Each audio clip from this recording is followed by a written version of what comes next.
नमस्कार, मैं संजीव श्रीवास्तव स्वागत करता हूं आप सभी का दृष्टि आईएएस के इस यूट्यूब चैनल में।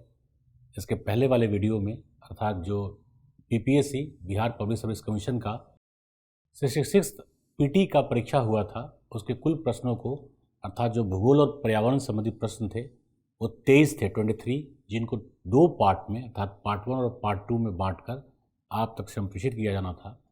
इसके पहले वाले वीडियो का पार्ट 1 था जो आप तक विश्लेषित करके पहुंचाया जा चुका है, आपने देखा होगा, समझा होगा।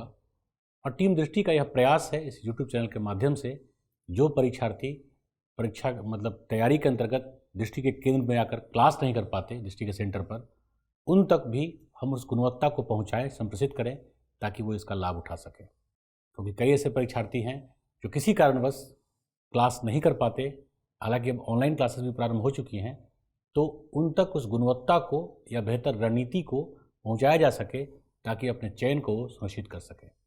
खासकर वे जो बिहार के या भारत के अन्य सुदूरतम क्षेत्रों में निवास करते हैं या रहते हैं। टीम दृष्टि का ही प्रयास है और मैं संजीव श्रीवास्तव भूगोल और पर्यावरण के लिए एक विश्लेषक के तौर पर, शिक्षक के तौर पर आप तक रणनीति को, साथ में कंटेंट और कंसेप्ट को पहुँचाता हूँ, संप्रेषित करता हूँ। तो इसके पहले वाले वीडियो में, हालांकि जो पहला video Bihar public service commission के लिए मैंने बनाया था वो बिहार के सिलेबस जो पीटी और मुख्य परीक्षा का है, साथ ही साथ जो पीटी और मुख्य परीक्षा में प्रश्नों के आने का ट्रेंड है, उनको जोड़कर अंतर संबंधित कर एक विश्लेषण किया था मैंने। क्या अलग है अन्य पीसीएस से, जैसे इसके पहले वाले वीडियो में मैंने आपको यह भी बताया था कि बीपीएससी ही एक ऐसा कमीशन है जो पीटी में 4 के बजाय 5 ऑप्शंस देता है। ना ही यूपीएससी में न अन्य किसी पीसीएस में ऐसा आपको देखने को मिलेगा।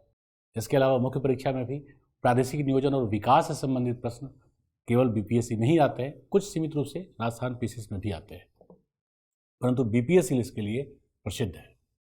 तो आज का वीडियो 66वीं बीपीएससी प्रारंभिक परीक्षा का दूसरा भाग है। इसके अंतर्गत कुल 11 प्रश्नों को हम देखेंगे। हालांकि ज़्यादा अवधारणात्मक प्रश्न खासकर बिहार के भूगोल से जो संबंधित थे वो प्रथम पार्ट में ही थे, जिसको मैंने विश्लेषित कर दिया है, आपने देखा होगा। चलते हैं अभी विश्व के भूगोल और पर्यावरण पास की या कुछ अन्य जो प्रश्न हैं भारत के भूगोल से भी वो देखेंगे, हम लोग जानेंगे। और मेरा मूल प्रयास यह है या टीम दृष्टि का प्रयास यह है कि आप प्रश्नों के केवल उत्तर को न देखें बल्कि प्रश्नों के जड़ तक अर्थात उनके स्रोत तक कैसे पहुंचा जाए, इस तरीके को समझने का प्रयास कीजिए। तब आपकी तैयारी बड़ी समुचित और व्यवस्थित होगी और स्मार्ट वर्क के माध्यम से अपने बेहतर न केवल चयन को या सफलता को बल्कि अच्छे रैंक तक को आप सुनिश्चित कर सकते हैं। चलते हैं आज के प्रश्नों की ओर। कुल 11 प्रश्न हैं। ये बीपीएससी पीटी 66 का सेकेंड वीडियो है। चलते हैं प्रश्नों की ओर। जो पहला प्रश्न है, हिमालय पर्वत श्रेणियों में से किस पर्वत श्रेणी को अटल टनल पार करती है? अटल टनल ओबियसली भारत में जिस प्रकार से विकास का बयार या विकास बहुत तेजी से हो रहा है, खासकर जो टर्सरी सेक्टर में विकास हुआ है वो अविस्मरणीय है।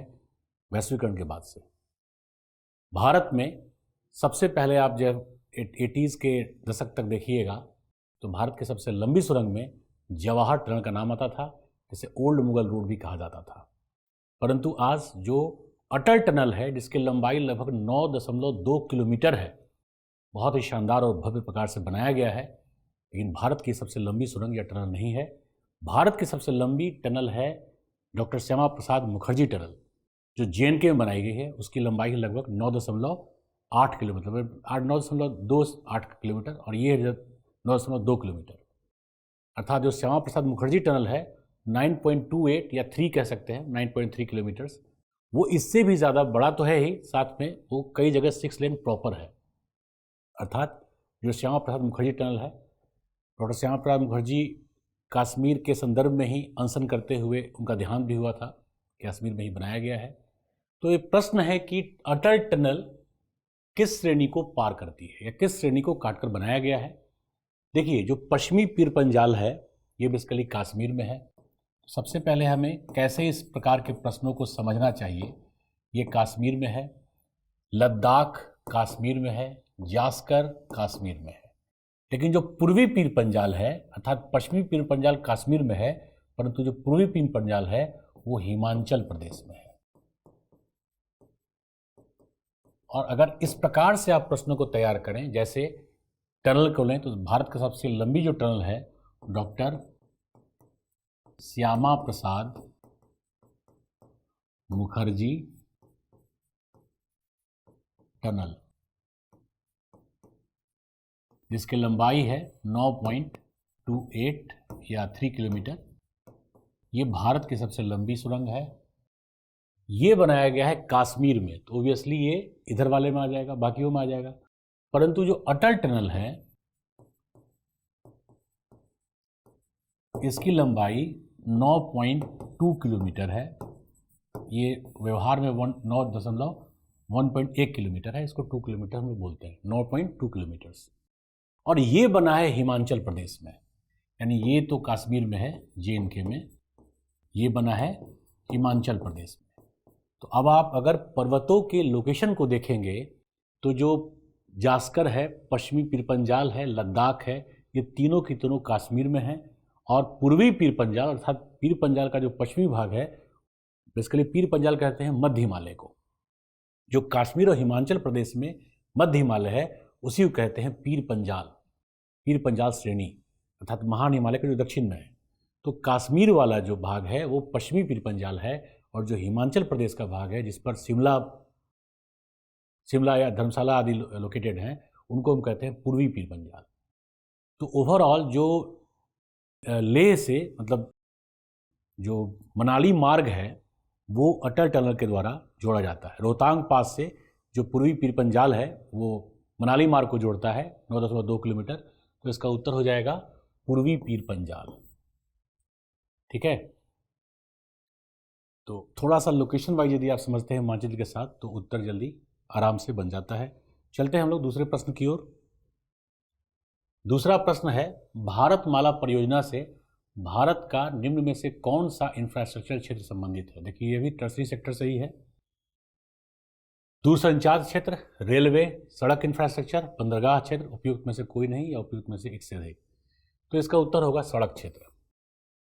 बेसिकली भारतमाला जो लगभग गले से लेकर के नीचे तक आता है, यानी जोड़ने का है। माला का मूल अभिप्राय होता है कई फूलों को या जिससे माला बनाई जाती है उनको आपस में जोड़ करके संयोजित करके बनाया जाता है। तो भारतमाला जो परियोजना है उसका अवधारणा यह था कि भारत में सड़कों की क्रांति की जाए। क्योंकि सड़कों को भारत की जैसे शरीर में धमनियाँ होती हैं, नसें होती हैं, वेन्स, वैसे ही सड़कों को किसी भी राष्ट्र की धमनियाँ कहा जाता है। उसी में जो ब्लड दौड़ता है और इसे जीवन रेखा से जोड़ा जाता है। तो भारतमाला परियोजना का अभिप्राय यही था, ये कई प्रकार के विकास से जुड़ा हुआ था कि भारत में सड़कों का इस प्रकार से एक जाल बनाया जाए ताकि परिवहन की जो प्रक्रिया है वो फास्टेस्ट हो सके। क्योंकि सड़क परिवहन का वैश्विक स्तर पर किसी प्रकार कोई भी विकल्प नहीं होता। जैसे सड़क परिवहन ही एकमात्र ऐसा परिवहन है जो घर घर जाता है। रेल हो, वायु तो और भी मुश्किल होगा। इसके अलावा जल परिवहन भी घर घर नहीं जा सकता। और सड़क परिवहन के अंतर्गत खास करके जब माननीय अटल बिहारी वाजपेयी जी प्रधानमंत्री थे तो कई प्रकार की क्रांतियां की गई थी, जिसमें नॉर्थ साउथ या ईस्ट वेस्ट कॉरिडोर बनाया गया था, स्वर्णिम चतुर्भुज योजना बनाया गया था। और अभी वर्तमान में जो गडकरी जी हैं, परिवहन मंत्रालय मंत्री हैं, उनका सोच खासकर सड़क के परिवहन के अंतर्गत या क्रांति के अंतर्गत बड़ा ही व्यापक है, विस्तृत है। और भारतमाला परियोजना की इस प्रक्रिया में इन्होंने इसको और ज़्यादा व्यापक स्वरूप प्रदान किया है। जैसे मैंने पहले भी डिस्कस किया हुआ है आपसे स्ट्रेटजी के अंतर्गत कि अब पेट्रोल की जगह इनकी योजना है, प्रधानमंत्री भी इसके लिए बड़े प्रतिबद्ध हैं, एथेनॉल को लाया जाए। पुणे में एथेनॉल के 3 पेट्रोल पंप शुरू भी किए गए हैं, हालांकि अभी प्रायोगिक तौर पर है। तो भारतमाला परियोजना कई प्रकार के परियोजनाओं से संबंधित है। जैसे सबसे पहले NH को एक्सप्रेसवे में कन्वर्ट करना, एक्सप्रेसवे में कन्वर्ट करना।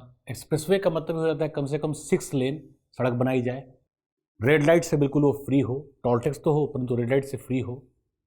इसके साथ साथ एक कंसेप्ट है ग्रीन एक्सप्रेसवे।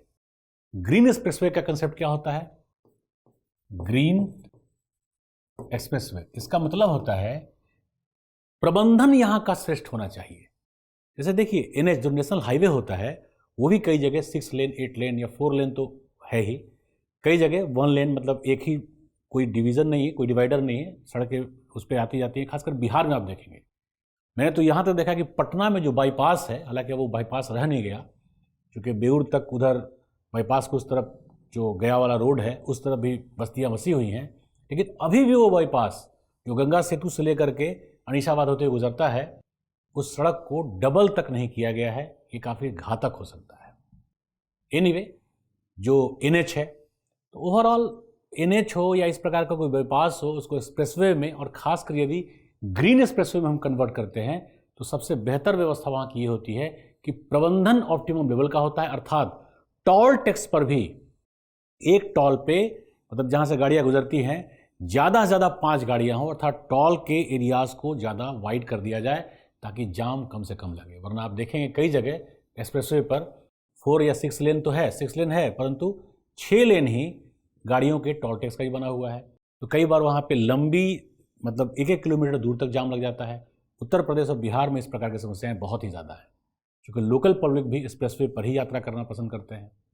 तो ओवरऑल जो भारतमाला परियोजना है वो सड़क इंफ्रास्ट्रक्चर से कंसर्न है। अब इस पर बहुत सारी जो चीज़ें हैं, जैसे प्रत्येक बंदरगाह को बंदरगाहों से जोड़ना, बंदरगाह को प्रमुख नगर या महानगर से जोड़ना, जैसे मुंबई स्वयं में बंदरगाह भी है और महानगर भी है, परंतु मुंबई को पुणे से जोड़ना, अहमदनगर से जोड़ना, कोल्हापुर या सोलापुर से जोड़ना, या बेंगलुरु को बेंगलुरु से जोड़ना, चेन्नई को फिर इसी प्रकार से अन्य नगरों से जोड़ना। तो ओवरऑल जो प्रमुख बंदरगाह नगर हैं उनको आपस में जोड़ना, महानगरों से जोड़ना, इसके साथ साथ ग्रीन एक्सप्रेसवे का जो कंसेप्ट है, खास करके ये गडकरी जी के समय बहुत तेज़ी से बढ़ाया जा रहा है। तो इसके जो पॉइंट्स है उस पर आप ध्यान रखिएगा। ग्रीन एक्सप्रेसवे का मतलब यह नहीं है कि वहाँ वनस्पति समुदायों का विकास किया जाए, उसका मूल मकसद ये है कि प्रबंधन ऑप्टिमम लेवल का हो। बेसिकली ग्रीन एक्सप्रेसवे का जो कंसेप्ट है वो यूएसए से लिया गया है।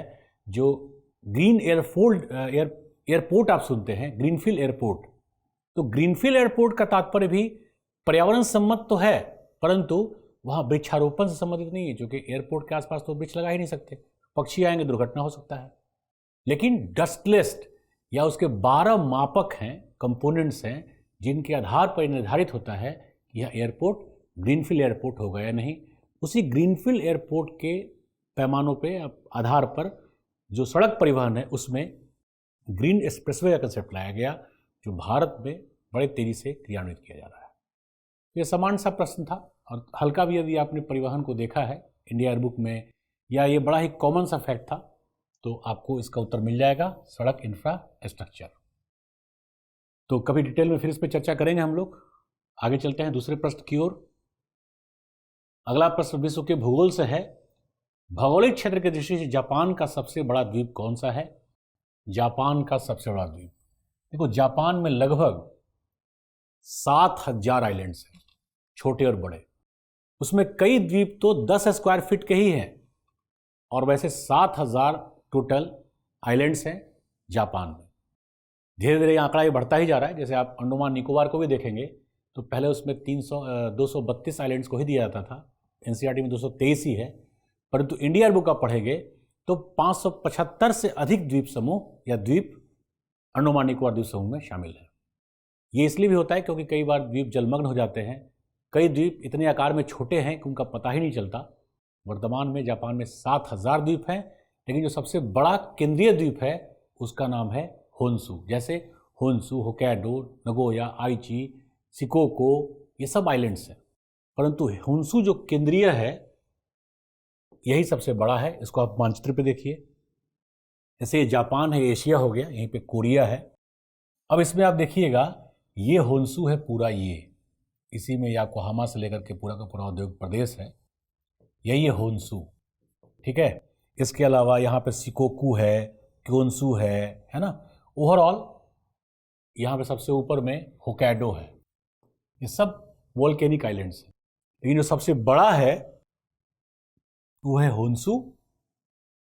इसी को आप इस प्रकार से भी देख सकते हैं, यहाँ से ये टनल के द्वारा इसको अलग कर दिया गया है, दैट इज होन्शु, ठीक है। ये ऊपर वाला होक्काइडो, क्योन्शु, शिकोकू, नगोया, आइची, किटासु, ये सब फेमस आइलैंड्स हैं, कहीं ना कहीं औद्योगिक प्रदेश के रूप में है। एक प्रश्न था उत्तर प्रदेश पीसीएस में, कांटो प्लेन, यहाँ पे देखिए ये पूरा का पूरा जो मैदान है वोल्केनिक भी है और प्लस मतलब एक उर्वर मैदान के तौर पे जिसको बोलते हैं कांटो मैदान, कांटो का मैदान। ठीक है, तो ओवरऑल जो प्रश्न था कि क्षेत्रफल के दृष्टिकोण से जापान का सबसे बड़ा द्वीप कौन सा है, होन्शु। लेकिन आप ध्यान रखिएगा, अगर यही पूछा जाता कि सबसे उत्तर में कौन सा है तो हो जाता होक्काइडो। यहां पे देखिए होक्काइडो, तो ओवरऑल सबसे उत्तर में होक्काइडो हो जाता, शिकोकू सबसे दक्षिण में हो जाता, है ना। तो थोड़ा लोकेशन वाइज राष्ट्रों को देखकर जब आप तैयारी करते हैं तो प्रश्नों तक आपकी पहुंच सुनिश्चित होती है और आप सरलता के साथ प्रश्नों का उत्तर प्राप्त भी कर लेते हैं। चलते हैं अगले प्रश्न की ओर। अगला प्रश्न है, ग्रीनलैंड निम्नलिखित देशों में से किस देश का भाग है। ओबियसली डेनमार्क का भाग है और ये एनसीईआरटी में बड़ा स्पष्टता के साथ दिया हुआ है। आप यूरोप के मानचित्र को देखेंगे तो ये मैंने रफली बना दिया है, ये अफ्रीका हो गया, यही स्पेन और पुर्तगाल है, यहीं पर स्कैंडिनेवियाई राष्ट्र है, स्कैंडिनेवियाई राष्ट्र हैं,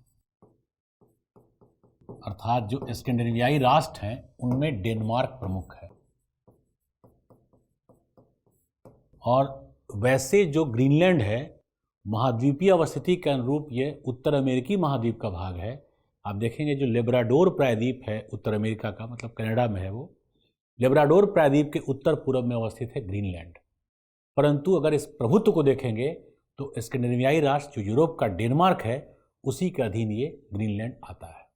ठीक है, तो इसका उत्तर हो जाएगा डेनमार्क। चलते हैं अगले प्रश्न की ओर। निम्नलिखित में से किस महाद्वीप में सबसे अधिक देश हैं। ये पीटी में अक्सर मैं चर्चा करता हूँ। आमतौर पर विद्यार्थी ये सोचते हैं कि सबसे ज़्यादा देश एशिया में होंगे क्योंकि एशिया का आकार सबसे बड़ा है, लेकिन ये गलत है। एशिया में राष्ट्रों की कुल संख्या, चूँकि बड़े बड़े राष्ट्र हैं, रशिया ही एशिया का अधिकांश भाग घेर लेता है। इसके अलावा आप देखेंगे चाइना है, इवन भारत है, ये सब बड़े राष्ट्र हैं। या जो मध्य एशिया के तान वाले राष्ट्र हैं, उज्बेकिस्तान, किर्गिस्तान, तुर्कमेनिस्तान, कजाकिस्तान, इतने तान वाले ये राष्ट्र हैं, ये भी आकार में बड़े बड़े राष्ट्र हैं। रशिया तो है ही है साथ साथ। ओवरऑल एशिया में राष्ट्रों की कुल संख्या तुलना में कम है अफ्रीका से, और अफ्रीका में तो एक राष्ट्र के अंतर्गत ही कई छोटे छोटे राष्ट्र भी हैं। जैसे पहले जिले हुआ करते थे, उसी के भाग हुआ करते थे, स्वतंत्र होकर के वो राष्ट्रों का दर्जा प्राप्त कर चुके हैं। कुल 51 राष्ट्र हैं और किसी भी महाद्वीप में 50 से अधिक राष्ट्र नहीं है। एक केवल अफ्रीका है जिसमें 50 से अधिक राष्ट्र हैं, अर्थात 51।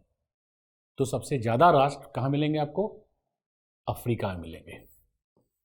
और ये सब बेसिक इन्फॉर्मेशन से जो एनसीईआरटी में दिया हुआ है, खासकर जो प्रादेशिक भूगोल के लिए पुराना वाला भूगोल का 6ठे, 7वें और 8वें क्लास का एनसीईआरटी था, उसको आप ज़रूर पढ़िए।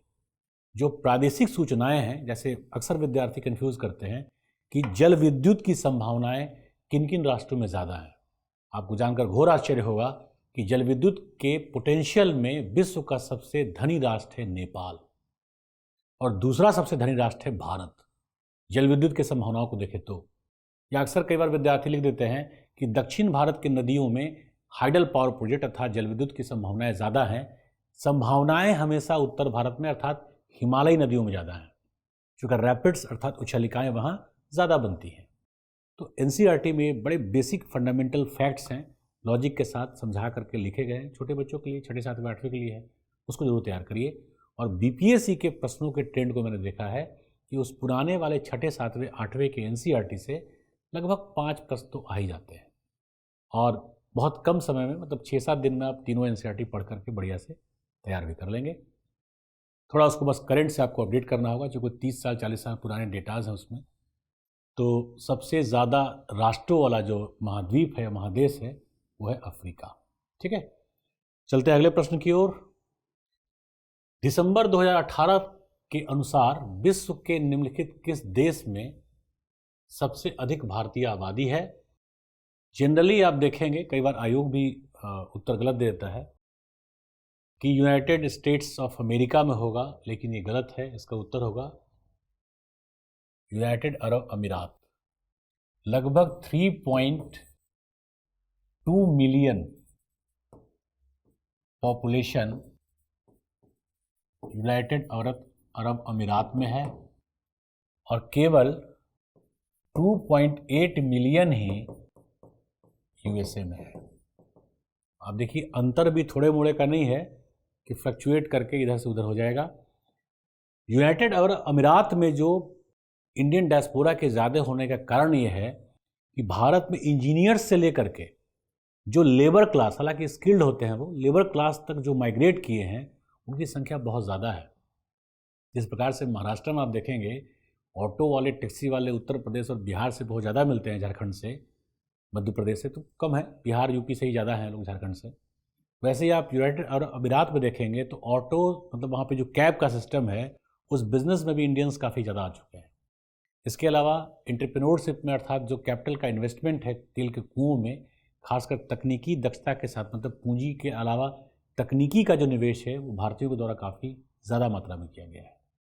इसलिए जो एक कंसेप्ट है इंडियन डायस्पोरा का, भारतवंशी जो हैं तथा जो भारतीय विदेशों में जाके काम करते हैं रोज़गार के लिए या इकॉनमी के अंतर्गत, तो उनमें सबसे ज़्यादा मात्रा होगी संयुक्त अरब अमीरात की।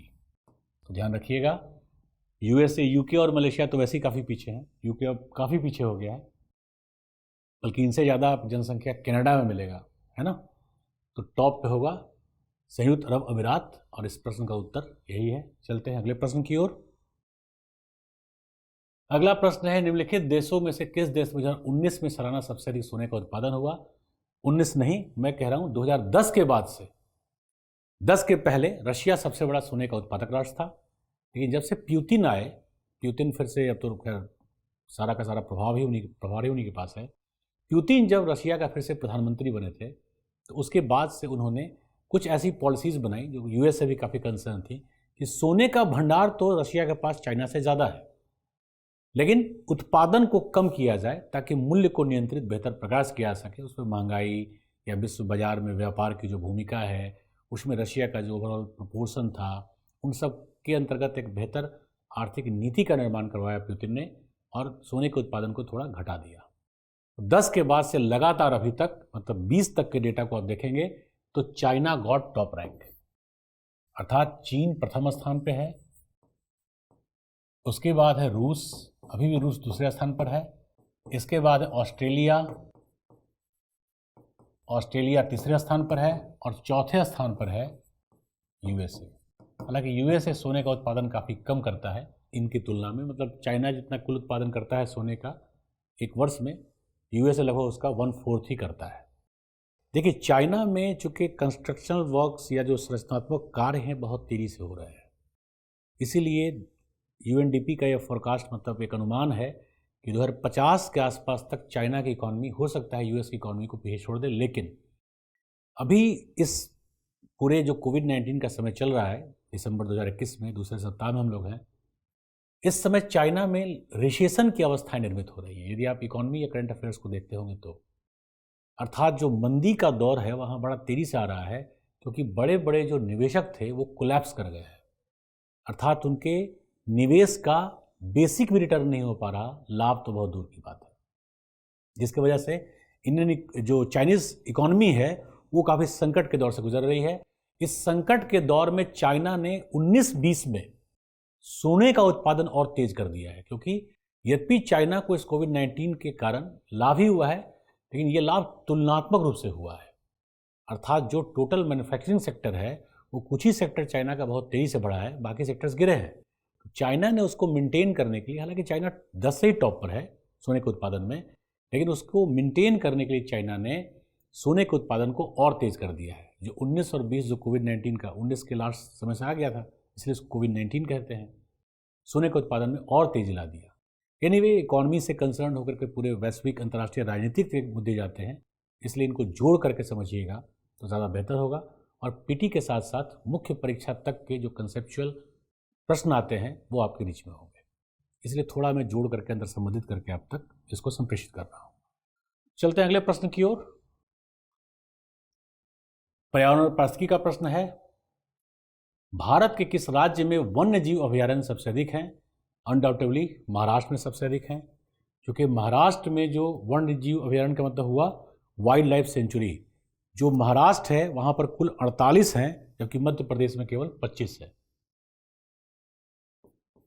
48 वाइल्ड लाइफ सेंचुरी है, जबकि मध्य प्रदेश में 25 है।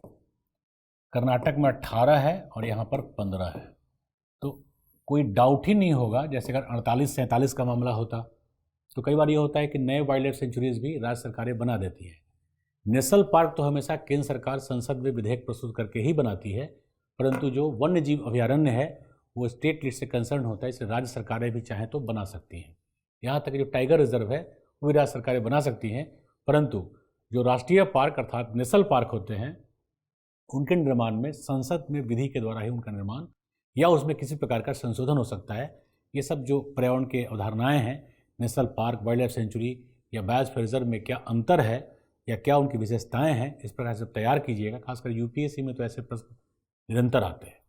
थोड़ा उसको पर्सपेक्टिव वाइज कंसेप्चुअली जोड़ करके जब आप पढ़ते हैं तो सरलता और सहजता से याद भी होता है, और साथ साथ मैं बार बार कह रहा हूँ पीटी के साथ साथ मुख्य परीक्षा तक के प्रश्नों तक आपकी पहुँच सरलता या सहजता के साथ सुनिश्चित हो पाती है। तो इसमें अनडाउटेबली महाराष्ट्र इसका उत्तर होगा, मध्य प्रदेश 25 ही है, और इनमें तो कोई कंपटीशन ही नहीं है ना, तो इसका उत्तर हो जाएगा महाराष्ट्र। चलते हैं अगले प्रश्न की ओर। हाल ही में कितने भारतीय समुद्र तटों को ब्लू फ्लैग सर्टिफिकेशन के लिए चुना गया है? अब उत्तर तो देखिए इसका 8 होगा, लेकिन थोड़ा इसको डिटेल में हमें डिस्कस करना चाहिए। आखिर ये ब्लू फ्लैग सर्टिफिकेशन है क्या? ब्लू फ्लैग सर्टिफिकेशन किस चीज़ के लिए दिया जाता है? तो एक यूएनओ से कंसर्न संस्था है, बाद में पहले तो एनजीओ था, धीरे धीरे वो बड़ा हो गया और गवर्नमेंट सेक्टर से के द्वारा मतलब हस्तांतरित हो गया, ट्रांसफ़र हो गया। Foundation for environmental education, foundation for environmental education.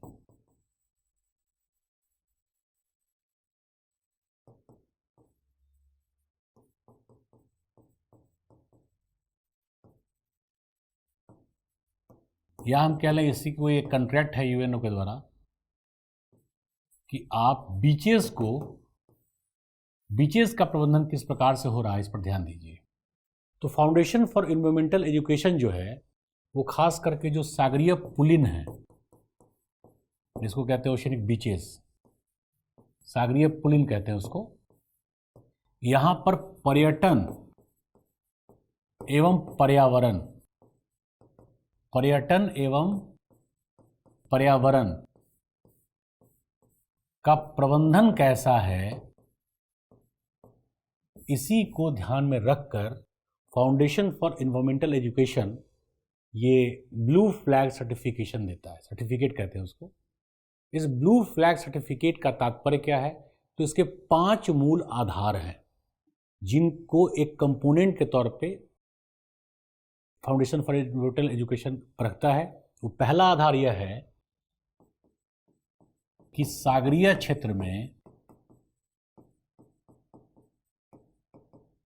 पर्यटकों का दबाव, अर्थात कई बार यह होता है कि जैसे खासकर आप मुंबई के चौपाटी पे देखेंगे या गोवा के कई ऐसे बीचेस हैं, वहाँ पर जितना भीड़ होना चाहिए उससे ज़्यादा भीड़ हो जाता है। उस भीड़ की वजह से समस्या ये होती है कि वहाँ पे जो पोल्यूशन है, मतलब बालू में भी जो प्रदूषण है वो बहुत ज़्यादा आ जाता है, और धीरे धीरे चूँकि सागरीय जल तरंगों के रूप में आगे आता है और फिर जब बैकवाश अर्थात जब लौटता है वो, तो उस प्रदूषित मलबों को अंदर ले जाता है। जैसे तटीय क्षेत्र में जिसको बोलते हैं प्रोफंडल बायोडाइवर्सिटी, तो जो तट के निकट दो तैराव की स्थिति वाले या प्रोफंडल बायोडाइवर्सिटी के पार्ट होते हैं उनको काफ़ी लॉस करता है। तो पहला ये फाउंडेशन फॉर इन्वायरमेंटल एजुकेशन रखता है कि सागरीय क्षेत्र में, सागरीय क्षेत्र का मतलब तटीय पुलिन वाले क्षेत्र में, पुलिन यानी बीच वाले क्षेत्र में, ठीक है, पर्यटकों का दबाव कैसा है। अर्थात ऐसा तो नहीं कि अतिशय पर्यटकों को बुला लिया गया है, और यदि आप अतिशय पर्यटकों को बुलाते हैं तो प्रदूषण कई प्रकार का हो जाता है ना। तो पहला ये। दूसरा, पर्यटक किस प्रकार के वस्तुओं का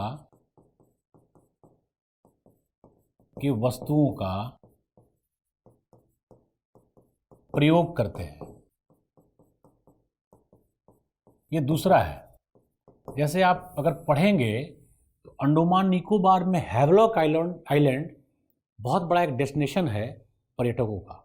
हैवलॉक मतलब पोर्ट ब्लेयर जहाँ पे सेलुलर जेल है, वहाँ पे तो या राजधानी है अंडमान निकोबार की, वहाँ तो सब कोई जाता है। लेकिन जो जारवाज का या अंडोमानीज का निवास क्षेत्र था, ये जो पर्यटक जा रहे थे, जो कि इसमें कई लोग इस प्रकार की प्रवृत्तियों को रखते हैं, खुद तो दारू शराब पीते ही हैं, थोड़ा उनको भी पिला दो और ज़रा कैंप फायर करके उनको नचाओ, स्थानीय रूप से नाचेंगे। और ये जो है अनारकली को जैसा नचा करके बादशाह देखा करते थे, अब देखेंगे ये। तो ओवरऑल उसमें देखा यह गया कि उनमें मतलब बहुत अजीब अजीब प्रकार की बीमारियां और परिवर्तन आने शुरू हो गए, जिससे कई प्रकार के हिंसक झड़प हुए। इसमें पर्यटक मारे भी गए और वो बेचारे भी मारे जाते थे। तो सरकार ने कई ऐसे आइलैंड्स हैं जिन पर पर्यटकों का जाना ही बंद कर दिया। और साथ में जो रिकमेंडेशंस थे, उसमें फाउंडेशन फॉर एनवायरमेंटल एजुकेशन का रिकमेंडेशन था कि उन क्षेत्रों में पर्यटन को टोटली बैन कर दिया जाए, क्योंकि वो न केवल पर्यावरण, क्योंकि पर्यावरण में केवल जैव विविधता ही नहीं आता, जो वहाँ के लोकलाइट्स यानी स्थानीय जनजाति हैं उनको भी उससे जोड़ा जाता है, यानी उनकी संख्या प्रॉपर डेवलप हो, किसी प्रकार की उनमें बीमारी ना हो। अब जिस प्रकार के जंक फूड्स पर्यटक खाते हैं, अब ये चूँकि तो भाई घूमने गए हैं, 2-4 दिन 5 दिन रहे, खाए पिए घूमे मस्ती करके चले आए, लेकिन उस जंक फूड की यदि रेगुलरली उनको आदत पड़ गई तो उसकी आदत उनको परंपरागत रूप से नहीं है, जिसके कारण उनमें कई प्रकार के चेंजेस आए। उस चेंजेस से बीमारियां हुई और उनकी संख्या, अब अंडोमानीज की कुल संख्या ही है 19, जारवास की है 23। अब इसमें एक संक्रमण लगा तो पता चला पूरा ट्राइब ही ऐतिहासिक हो गया, अर्थात उनका नामो निशान खत्म हो गया। तो इस संस्थान ने रिकमेंड किया कि आप वहाँ पर देखिए कि वस्तुओं का प्रयोग करते हैं और वस्तुओं का प्रयोग करने के बाद उसको फेंका कहाँ जाता है, कैसे जाता है। अब ये तो पर्यटक ना भी ध्यान रखें, जिन होटल्स में वो रुकते हैं वो होटल वाले की जिम्मेवारी है। साथ ही साथ जो खासकर स्क्यूबा डाइविंग होता है, स्क्यूबा डाइविंग या बोटिंग, इन सब चीज़ों में भी अतिशय ना हो, क्योंकि जब भी आप बोटिंग करेंगे या स्क्यूबा डाइविंग के माध्यम से जब नीचे आप जाएंगे, कोरल शादी में जाते तो लोग हैं, साथ में तोड़फोड़ भी करते हैं स्क्यूबा डाइविंग करते करते। खासकर विशेष तौर पर अंडमान में और लक्षद्वीप में इस प्रकार की समस्याएं उत्पन्न हुई हैं। तो जो बोटिंग है, स्क्यूबा डाइविंग है, इन चीज़ों में रख रखाव कितना हो पाता है, बहुत ज़्यादा। जैसे अब छोटा सा बीच है और 1000 लोग एक साथ स्क्यूबा डाइविंग कर रहे हैं, तो उसमें भी एक कंट्रोलिंग सिस्टम दिया गया। At a time hardly 10 centre पर ही, मतलब उस पूरे बीच में 10 जगह पर ही स्क्यूबा डाइविंग की व्यवस्थाएं की जा सकती हैं। ऐसे कंपोनेंट्स या मापदंडों के आधार पर जो फाउंडेशन फॉर एनवायरमेंटल एजुकेशन है वो ब्लू फ्लैग सर्टिफिकेट देता है, अर्थात आप बेहतर प्रकार से पर्यटन को संबंधित करके इसका संचालन कर रहे हैं। तो प्रथम बार में भारत के 8 बीचेस को यह सर्टिफिकेट मिला था। ध्यान रखिएगा, अब 8 नहीं है, अर्थात 2020 में 10 कर दिया गया। और भारत का जो ब्यूटीफुल बीच है, जैसे गोवा तो चूँकि फिल्मों में या फिर आप देखते हैं तो बस गोवा गोवा याद रहता है, वह है कोवलन बीच। खास करके एक बढ़िया पर्यटन का विकास कोवलन बीच पे हुआ है। लेकिन ये जो संस्था है फाउंडेशन फॉर एनवायरमेंटल एजुकेशन, इसलिए खासकर स्क्यूबा डाइविंग और बोटिंग की समस्याओं की वजह से कोवलन बीच को इस सर्टिफिकेट को नहीं दिया था, परंतु 2020 में 2 और को दिया गया। ईडन बीच जो चेन्नई के जस्ट ऊपर में यूटी है, उसका नाम है पुडुचेरी, पौंडीचेरी या पुडुचेरी, यस, ईडन बीच पुडुचेरी, और दूसरा है कोवलन बीच केरला। तो इन 2 को दे दिया गया, अर्थात 8 और प्लस 2 अब हो गए 10। तो जब प्रश्न ये पूछा गया था उस समय 8 थे, 2020 में 2 और जोड़ दिया गया, ईडन पुडुचेरी में और कोवलन बीच केरला में। अब कितने हो गए? 10। तो यही ये संस्था जो है foundation for environmental education, UNESCO अनुषंगी, मतलब उसके निर्धारक मानकों के अनुरूप ये कार्य करती है और ये सर्टिफिकेट देती है। तो ये भी इन्वायरमेंट से कंसर्न है, परंतु ये सरल प्रश्न नहीं है, ये ओबियसली आपको करंट अप्लाइड होकर के चलना पड़ेगा। तो चलते हैं, हालांकि अब 11 प्रश्न पूरे हो चुके हैं। तो ये वीडियो 2 जो था 66वीं बीपीएससी प्रारंभिक परीक्षा का पार्ट 2, ये पूरा होता है। अगले वीडियो में फिर जो इसके पहले के प्रश्न पीटी में आए हैं या मुख्य परीक्षा के लिए भी कुछ वीडियोस बनाएंगे हम लोग, क्योंकि मुख्य परीक्षा में विशेष तौर पे विद्यार्थी किस प्रकार से उत्तर बनाएं, उत्तर लिखें, उत्तर को बनाते समय किस किस प्रकार के स्रोतों का प्रयोग करें, मानचित्र कितना दें। कई बार विद्यार्थी ये सोचते हैं कि जीएस का प्रश्न है, ऑप्शनल का तो है नहीं, लेकिन खासकर जो प्रादेशिक नियोजन और विकास है वहाँ पे जनरली एक समस्या आती है कि जो इकोनॉमी वाले सर हैं वो कहते हैं ज्योग्राफी वाले देखेंगे, और ज्योग्राफी वाले कहते हैं ये तो रीजनल प्लानिंग एंड डेवलपमेंट है, इकोनॉमी वाले देखेंगे। परंतु जो ओवरऑल एक कंसिक्वेंट डेवलपमेंट 5 ईयर प्लान्स के अंतर्गत रीजन के प्लानिंग के संदर्भ में है, उन सबको जरा जोड़ करके आप तैयार कीजिए, क्योंकि ऐसे प्रश्न जनरली जो बीपीएससी की तैयारी नहीं करते हैं या बढ़िया से प्रश्नों के ट्रेंड को नहीं समझते हैं, वो परीक्षार्थी इसको तैयार नहीं कर पाते। थोड़ा इसको देखते हुए बढ़िया से आप इसको तैयार कीजिए। और पार्ट 2 तक का वीडियो आज प्रिपेयर हुआ, तो बढ़िया से तैयारी कीजिए, सुरक्षित रहिए। और नया साल आने वाला है, रिविजन बनाए ना बनाए, अर्थात कुछ नए नियम कानून जो विद्यार्थी हर साल बनाते हैं वो बने ना बने, परंतु बेहतर गंभीरता, प्रतिबद्धता, गुणवत्ता और ऊर्जा के साथ, क्योंकि बिहार के परीक्षार्थी बड़े ही ऊर्जा के साथ लगे रहते हैं। और सबसे बड़ी बात, चाहे घर में इकोनॉमी की स्थिति जैसे भी हो, गार्जियन भी लगे रहते हैं। और अपने विद्यार्थियों को हमेशा मैं बात कहता हूँ, कुछ रिश्ते बड़े अनकंडीशनल होते हैं, आप हार कर भी जाते हैं तो आपकी माँ और पिताजी हमेशा आपका एक राजा या लड़की को भी एक रानी की तरह ही उसका स्वागत करते हैं। बिटिया को कम नहीं समझा जाता वहाँ पर। उनके लिए थोड़ा सोचिए कि आप यदि प्रशासक बनकर जाते हैं तो उनको कैसा लगेगा, क्योंकि दुनिया में मतलब हर तरह के एंजॉयमेंट तो आप करेंगे ही, प्रशासनिक पद पे जाते हैं तो और बेहतर प्रकार से होगा, क्योंकि ज़िंदगी मिलेगी ना दोबारा।